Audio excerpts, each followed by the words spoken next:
Paul, I'm in sports hell, brother. I'm in sports hell. I never thought I would utter these words. Vandy is my daddy. Can you believe that? Vandy is my daddy. Do you hear that, Coach DeBoer? That don't piss you off, dude. It pisses me off. It pisses me off, Coach DeBoer. And let me say this to all Alabama fans, because I've caught some flack today, and I can take it. That's why they call me the legend. I can take it. I don't mind. Everybody say what they want. It don't matter. I can take it. If you can't take the heat, get out of the kitchen. I love the kitchen. So let's get that right. And get this right. I'll ride and die with the Crimson Tide. I don't care if they go back and get Mike Shula the coach. I'm going to be with Alabama every friggin' game.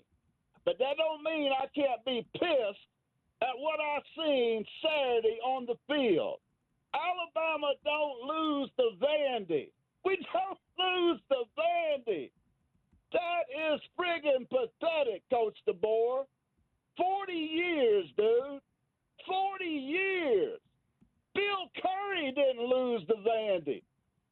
Mike DeBose didn't lose to Vandy. Mike Shula didn't lose to Vandy. 40 years. You've been here 4 weeks, and you already lost to Vandy. Strike friggin' one, dude. Strike friggin' one.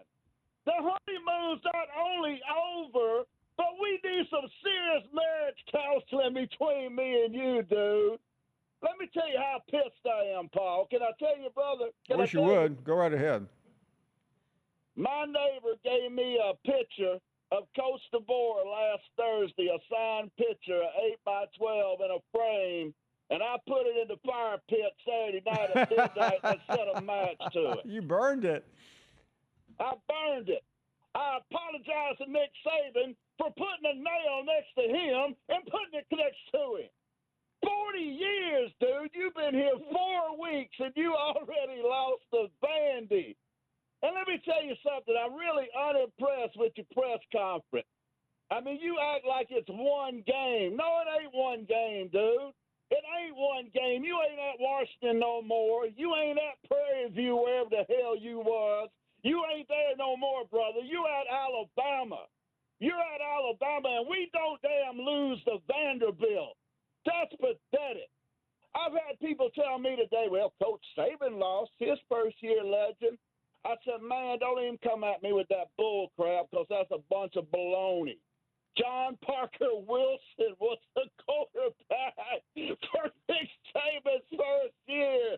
No offense, John Parker Wilson, but we know you wasn't no NFL prospect, brother. We all know that.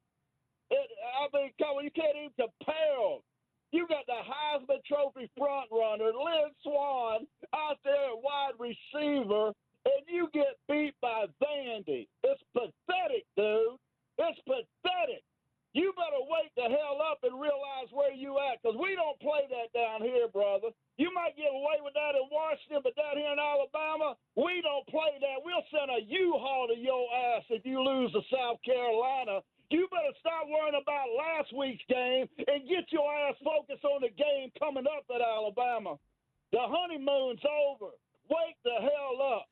You know what KWB was talking last night, Paul? You know what this is equivalent to, brother? You know what this is equivalent to? What's that? This is equivalent to coming home and finding your wife in bed with the neighbor. This is what this is equivalent to, Paul. And I'll say this for this. Me and KW both agree. You could never trust her again. You might stay with her for the kid's sake, but you could never trust the woman again. And the same thing's true with Coach DeBoer. You can win a natty. We can't trust your ass now. You just proved that you can beat the best and lose to the worst in a 2-week friggin' period. You don't lose to Vanderbilt.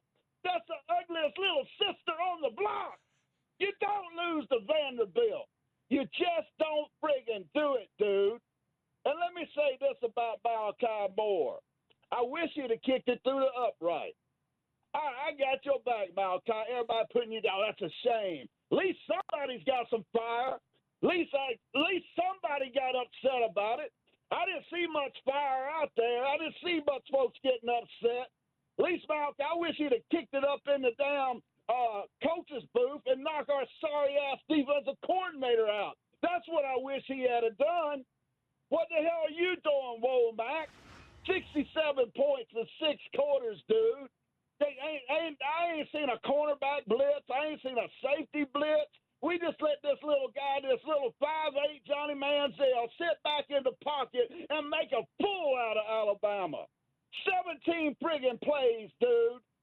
17 friggin' play drive. 40 friggin' points.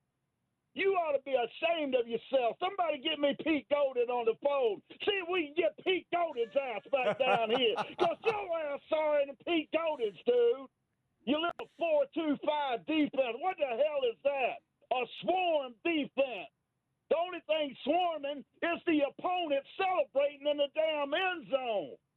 Put some pressure on somebody. Send a quarterback blitz after that little quarterback. Send a linebacker after him. You just sat there all day and got abused by Vandy. By friggin' Vandy, dude.